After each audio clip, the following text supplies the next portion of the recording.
Hello ladies and gentlemen, this is Runesnow, and today we're going to be doing Let's Talk Legendary, and today we're going to talk about Iroas. So let's begin talking about Iroas.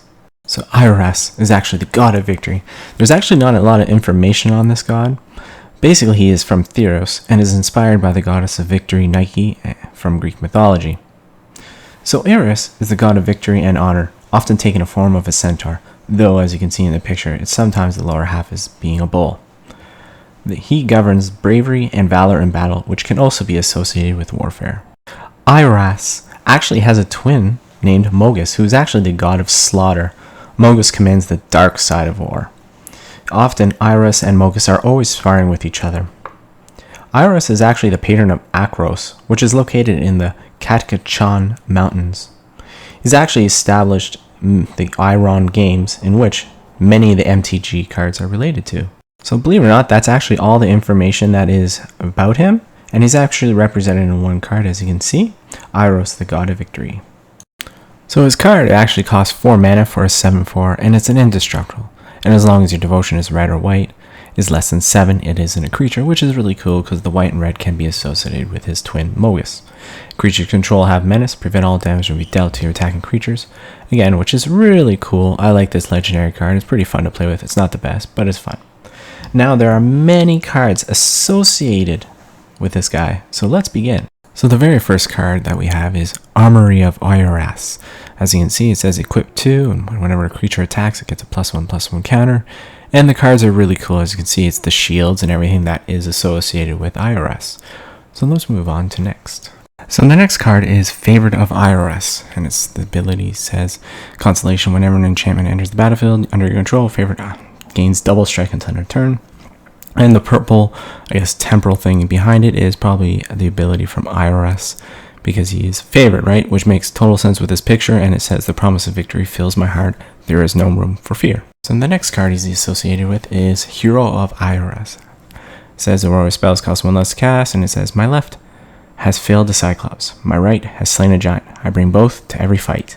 And as you can see, because it's the Hero Iras, it's possibly the games, and in the very far background, you can see the god there as a statue watching over that. Next card is Iroas Blessing, and it says, the blessing is not the strength itself, but the knowledge of how to use it. And it's a pretty cool picture, because again, it might be related to him fighting with Mogus's, so it could be his creature versus his creature.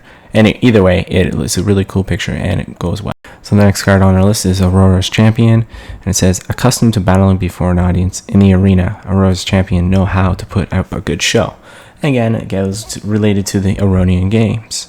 So that's really cool. Again, like most cards I keep saying are cool. The next card it's associated with is Kalimi. It's a disciple of Iras, which is actually a legendary creature, which is some information alone on the worship of Iras she does. And it's really cool because it gets +1/+1 for each experience counter you have. Again, goes with the story of her having all these battles and won. Next card is Priest of Iroas. Even my last breath will be a blow struck for Iras. Again, 100% everything about this is dedicated to that god, as you can see in the background. So the next card is actually a land. It's the Temple of Triumph, and when this card was released, not the M21, it has to do with the Ironian games. As you can see, that's where it was held. It has to do with that Greek mythology, and it's just a cool card in general. And the last card he is associated with is the first Ironian games, and again, the picture explains everything, as well as the story I've explained everything. Shows all what they've done in the games to prove that they're the best warriors. Now, there are actually 3 cards that he's depicted in, as you can see in this card. It's Acolyte's Reward, and there he is in the space over the Temple of Triumph. Another card he's depicted in is Dictate of the Twin Gods, which I actually think this is one of my favorite cards that he's associated or depicted in. As you see, those two are fighting, him and Mogus, the twins. Just overall, good card. It says, Auroras and Mogus are different in appearance as they are in personality.